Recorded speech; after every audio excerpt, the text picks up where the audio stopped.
Ken, I would tell you, being in Colorado, I've only been through Colorado for a few days in my entire life, which has been a few years back now. I got in a creek in Telluride, Colorado, thinking I was going to find glass. There was no glass in the creek, which is the complete opposite of the South.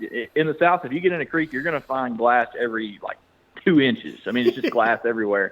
I got up in the creek in Telluride, and I'm walking down the creek, and I'm only finding bones. And I'm sitting there going, what am I doing wrong? What's going on? Telluride's been there for a long time. Yeah, how is it getting nothing here? And so I got to doing a little bit of research on Colorado. If it were me and I was going to start in Colorado, I would avoid probably the towns, and I would probably go after where the gold miners were.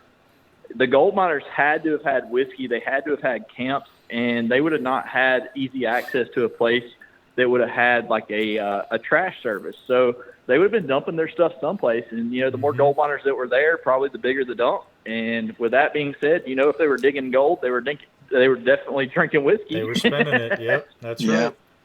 So I would we definitely start that. Yeah.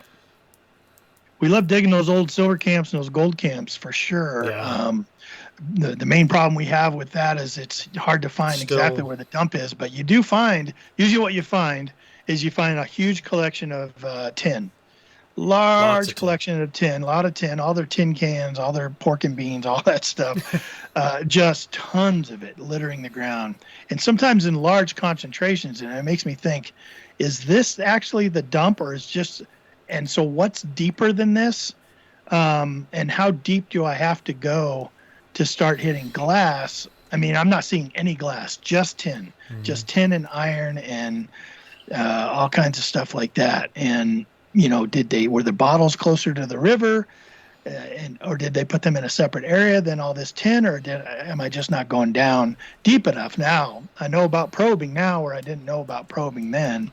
And so that's probably what we need to do, like go back up there to Caribou or something, Tony, and or one of those old towns like that and do some probing to see if we can hear any glass as we push down past all that tin. But yep.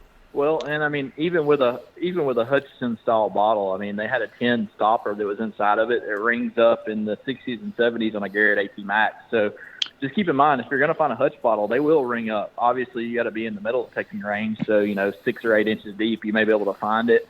Depending on where they were at, up where you are, I can't say that I'm an expert up there because, like I said, I've never done bottles up there. But I would have to think that everybody was on the same page of, if we're going to throw this trash away, let's not throw it in an area that we're going to possibly use for many, many years. So they're going to look for an area that's either a large crevice, a crack, a ditch, a large valley that's not usable, a swamp, something like that. That's going to be where they put their trash at. They're not going to put it in an area that they may think would be developed. And, usually we're looking for the 100 and 150-year-old bracket. That's the stuff that we're trying to find. And if you're doing that, then you got to think that there weren't very many cities back then. So if you're on the outskirts of a town that they thought was going to blossom and bloom and be a big town, then you may be in a good spot if you get into one of those areas like I was just talking about. If not, then you could be in a spot that they may have thought, well, that might be our public library. That might be a school one day. That might be a park. And so you got to always kind of think about that. And one of the things I figured out is usually these dumps are still owned by the city. The city never relinquished the property.